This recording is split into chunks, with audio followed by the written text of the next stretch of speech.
werewolf boyfriend for the new female secretary to order my allergic cake, watching them play and frolicking picture. I was getting married, but my mate of 8 years still didn't know. Lately, Nico had been busy with his new secretary, Acher, a rogue wolf who recently joined his pack. They bonded immediately, their laughter echoing down the corridors of the pack house for her birthday. He even ordered a 10-layer moonflower cake. Despite knowing my severe allergy to moonflower essence at the party, they smeared cream all over each other, completely forgetting my presence. When the scent of moonflower hit me, my throat closed up and I shifted partially in a desperate bid to breathe. My wolf Naira howled in distress as I collapsed. Unconscious, I woke up in the pack healer's quarters, a bitter feeling blooming in my chest. That's when I agreed to the arranged mating bond my family had proposed years ago. Mom wasted no time. As soon as I got back to my quarters and swiped my keycard to enter, my phone buzzed relentlessly, opening it. I saw dozens of wedding plans flooding the screen. I scrolled through her messages, stopping at the last one. If he truly wanted to claim you, why would he delay for 8 years? It's not too late, Arya. I've already prepared everything for the ceremony. The bonding ceremony is in 3 days. Take your time packing, no need to rush. The truth was as clear as a full moon now. While I clung to Nika's empty promises, the rest of the pack had seen through his lack of commitment. Sighing, I sent her a voice message. Mr. Mome, pick whatever you think is best. I trust her judgment. Let's keep it simple. I didn't hear Nico approach. His sharp hearing must have picked up my words because his voice sliced through the silence.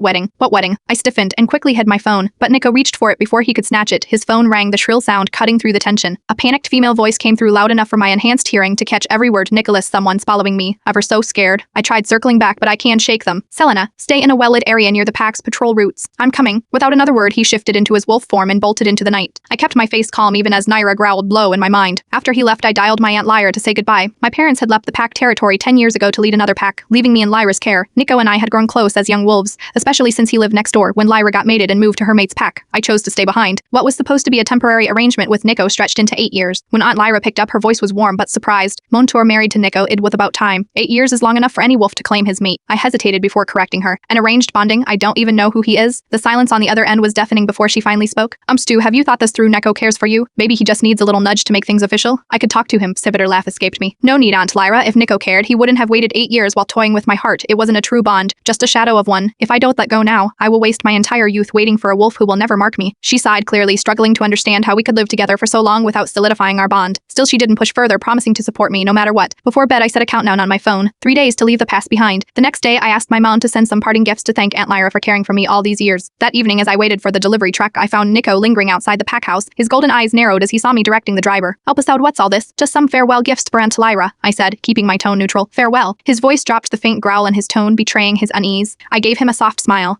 Nubb'll be leaving the pack soon. His wolf flickered briefly in his gaze, but he didn't press further. Just then, Eichard's scent wafted in on the evening breeze. She trotted toward us in wolf form, shifting mid-step, her arms immediately wrapped around Nico's, her large green eyes wide with mock innocence. I don't know what I would have done without you, she purred. I stepped away, the sight too much for Naira to bear. Her furious snarls echoed in my mind, but I held her back. We were better enough to stick, I whispered to her, turning to leave.